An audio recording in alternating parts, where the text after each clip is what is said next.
예레미야도 그렇고 이사야도 그렇고 구세주를 이야기하는 예언자들이 늘 이스라엘에선 있었습니다.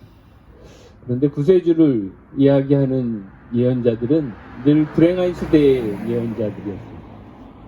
그도 그럴 것이 편안한 시대라면 세상이 구원되지 않아도 되니 굳이 구세주 이야기를 하지 않아도 됐지요.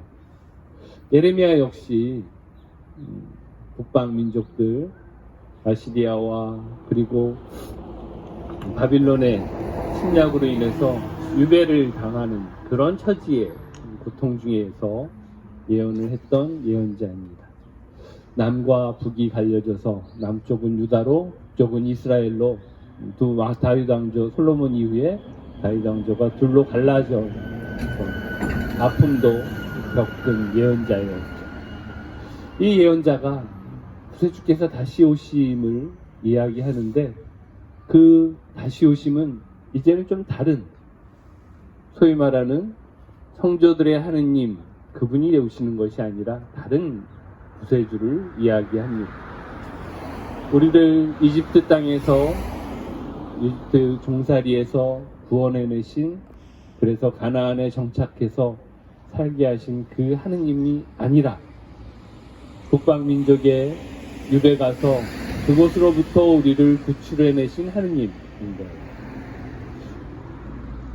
구원의 세계관이 완전히 바뀐 모습입니다. 우리는 어쩌면 아직까지도 하느님 하면은 이스라엘을 이집트 땅에서 모세를 통해서 구원해내신 하느님으로 생각하는데 예레미야는 또 다른 차원의 하느님입니다. 지금 이 순간에 당장 시급한 구세주 그 하느님을 기다리는 것이죠. 그래서 70년간의 유배 생활 끝에 우리를 다시금 귀환케 하신 하느님입니다. 비단 그것뿐만이 아니라 이제 예수님 시대에는 로마의 압제 속에서 백성들은 피폐해 있는 상황이었죠. 그때는 유배에서 우리를 이끌어내신 하느님이 아니라 지금의 압제와 고통, 가난한 이와 갇힌 이와 서글픈 이와 헐벗은 이와 굶주린 이들을 구해내는 하느님, 그 구세주를 기다리는 것. 이처럼 구세주는 어느 시대를 막론하고 똑같은 그런 구세주가 아니라 그 당시 지금의 고통에 함께하고 그 고통 속에서 우리를 일으켜 세워줄 구세주인 것입니다. 우리 벌써 성탄도 딱 일주일 남았습니다. 예수님을 기다린다고 이야기하는데 우리는 사실 2000년 전에 예루살렘에 한 마국간에 오신 그 예수님을 기다리는 것은 아니어야 할 것입니다.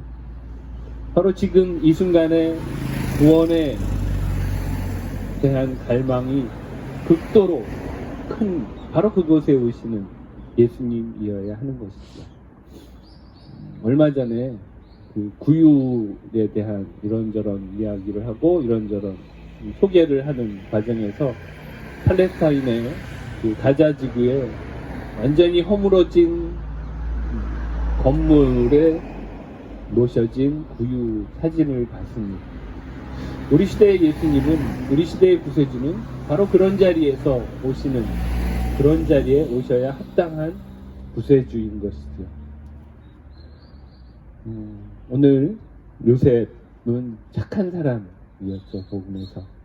그는 연태까지 전통적으로 착한 요셉으로서 그 당시에 필요한 것이 아니라 예전에 필요했던 구세주, 하느님을 생각하고 있었습니다. 그저 착하면 되지. 그래서 조용히 파혼하기로 마음먹었던 겁니다. 그에게 다가온 천사는 다른 이야기를 합니다. 그렇게 착해서는 안 돼. 지금 필요한 것, 지금 간절히 소망하는 것, 지금 요청되어야 할 것을 청해야 해. 그러니 마리아를 아내로 맞아들이는 당시로서는 파격적인 일을 할 수 있었던 것입니다. 강정이라고 하는 자리 6059일, 아까 회장님 6500까지 막 넘어가서 1년을 더 넘기셨었는데 6059일 동안 있으면서 수없이 많은 일들이 일어났습니다. 처음에 강정에 왔을 때와는 또 다른 이야기들이 계속 벌어지는 것이지. 그렇다면 이 강정에도 이 해공지지도 모습은 계속 바뀌고 있고 거기에 대한 우리의 자세 또한도 바뀌어야 할 것입니다. 그 바뀐다는 것이 태도를 바꾸고 근본을 버리는 것이 아니라 지금이라면 어떤 구세주가 필요할지, 지금이라면 내가 이 자리에서 어떤 역할이 필요할지를 늘 고민하는 것들이 필요할 것 같습니다. 물론 한 달에 한 번, 두 달에 한 번 불쑥불쑥 나타나서 이런 소리를 하는 자격이 없지만 강정은 늘 새롭게 저에게 그리고 우리 모두에게 질문을 던지는 것 같습니다. 너희에게 평화란 무엇이냐? 너희에게 정의란 무엇이냐? 너희에게 이웃이란 무엇이냐? 너희에게 구원이란 무엇이냐? 라는 질문을 늘 변화된 상황 속에서 새롭게 던지는 것 같습니다. 그러므로 강정은 10년 전의 강정이 아니라 5년 전의 강정이 아니라 관함 이후의 강정이 아니라 오늘 2023년 12월 18일의 강정이 우리에게 이야기하고 요구하고 또 응답도 함께 할 것 같습니다.